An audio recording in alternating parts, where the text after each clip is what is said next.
Chapter 34. Now Dinah the daughter of Leah, whom she had borne to Jacob, went out to see the daughters of the land.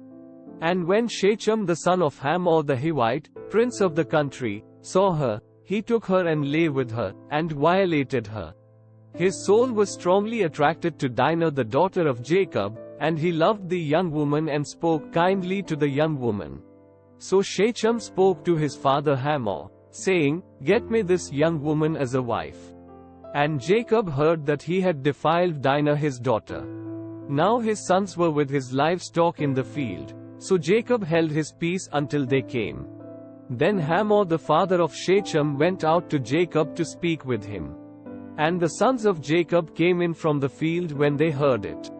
And the men were grieved and very angry, because he had done a disgraceful thing in Israel by lying with Jacob's daughter, a thing which ought not to be done. But Hamor spoke with them, saying, "The soul of my son Shechem longs for your daughter. Please give her to him as a wife. And make marriages with us, give your daughters to us, and take our daughters to yourselves. So you shall dwell with us, and the land shall be before you. Dwell and trade in it, and acquire possessions for yourselves in it." Then Shechem said to her father and her brothers, "Let me find favor in your eyes, and whatever you say to me I will give. Ask me ever so much dowry and gift, and I will give according to what you say to me, but give me the young woman as a wife." But the sons of Jacob answered Shechem and Hamor his father, and spoke deceitfully, because he had defiled Dinah their sister. And they said to them, "We cannot do this thing, to give our sister to one who is uncircumcised, for that would be a reproach to us. But on this condition we will consent to you, if you will become as we are. If every male of you is circumcised, then we will give our daughters to you, and we will take your daughters to us. And we will dwell with you, and we will become one people. But if you will not heed us and be circumcised, then we will take our daughter and be gone." And their words pleased Hamor and Shechem, Hamor's son. So the young man did not delay to do the thing, because he delighted in Jacob's daughter. He was more honorable than all the household of his father. And Hamor and Shechem his son came to the gate of their city, and spoke with the men of their city, saying, "These men are at peace with us. Therefore let them dwell in the land and trade in it. For indeed the land is large enough for them.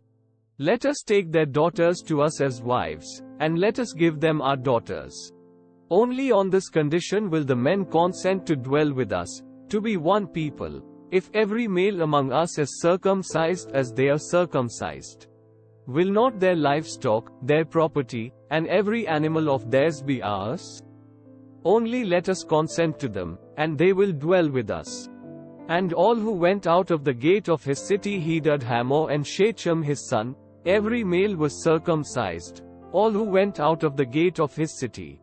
Now it came to pass on the third day, when they were in pain, that two of the sons of Jacob, Simeon and Levi, Dinah's brothers, each took his sword and came boldly upon the city and killed all the males.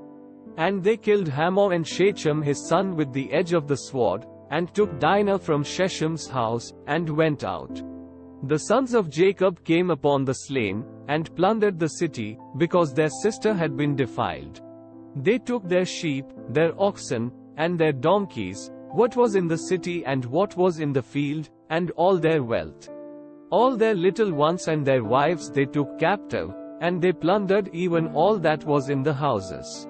Then Jacob said to Simeon and Levi, "You have troubled me by making me obnoxious among the inhabitants of the land, among the Canaanites and the Perizzites, and since I am few in number, they will gather themselves together against me and kill me.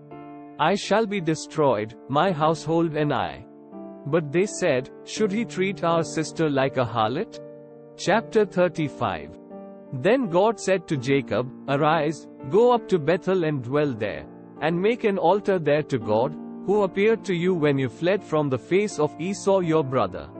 And Jacob said to his household and to all who were with him, "Put away the foreign gods that are among you, purify yourselves, and change your garments. Then let us arise and go up to Bethel. And I will make an altar there to God, who answered me in the day of my distress and has been with me in the way which I have gone." So they gave Jacob all the foreign gods which were in their hands, and the earrings which were in their ears, and Jacob hid them under the terebinth tree which was by Shechem. And they journeyed, and the terror of God was upon the cities that were all around them, and they did not pursue the sons of Jacob. So Jacob came to Luz, that is, Bethel, which is in the land of Canaan, he and all the people who were with him. And he built an altar there and called the place El Bethel, because there God appeared to him when he fled from the face of his brother. Now Deborah, Rebekah's nurse, died, and she was buried below Bethel under the terebinth tree. So the name of it was called Allon-Bachuth. Then God appeared to Jacob again, when he came from Paddan Aram, and blessed him.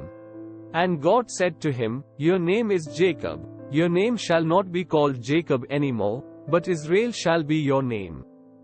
So he called his name Israel. Also God said to him, "I am God Almighty. Be fruitful and multiply. A nation and a company of nations shall proceed from you, and kings shall come from your body.